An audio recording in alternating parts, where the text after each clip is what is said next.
Umwarimu arashinjwa kwica umunyeshuri w'imyaka 8 amuteye icyuma. Polisi ya Koreya y'Epfo yatangaje ko umwarimu ukekwaho gutera icyuma umukobwa w'umunyeshuri wari ufite imyaka 8 bikamuviramo kwitaba Imana. Nk'uko polisi yabitangaje, uyu mwarimu w'umugore uri mu kigero cy'imyaka 40 yateye icyuma umunyeshuri w'imyaka 8 wo mu mashuri abanza mu kigo giherereye mu mujyi wa Dajeon.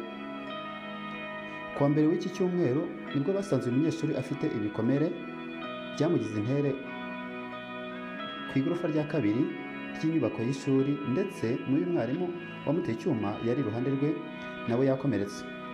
Uyu munyeshuri yahise ajyanwa kwa muganga, icyakora kubera amahirwe make yahise yitaba Imana akigerayo. Ni mu gihe umwarimu nawe yahise ajyanwa kuvurwa. Uyu mwarimu yahise ajyanwa kuvurwa ibikomere yari afite bikekwa ko ari we wikomerekeje nk'uko polisi yabitangaje.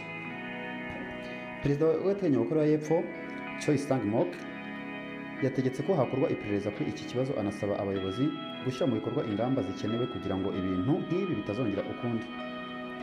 Ibiro by'uburezi bya Dajeon byavuze ko uyu mwarimu yari yasabye ikiruhuko cy'amezi 6, avuga ko afite ikibazo cy'agahinda gakabije, ariko agaruka ku ishuri nyuma y'iminsi 20 bimaze kwemezwa na muganga ko yasubira mu kazi.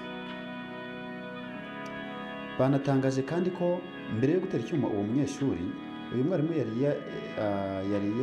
yari yerekanye imyitwarire y'urugomo, harimo no kwibasira undi mwarimu mugenzi we.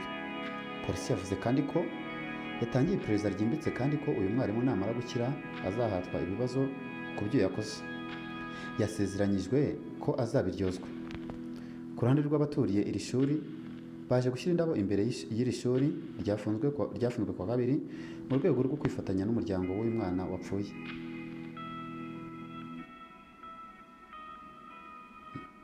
Mwana witabye Imana, Imana irokora idashira.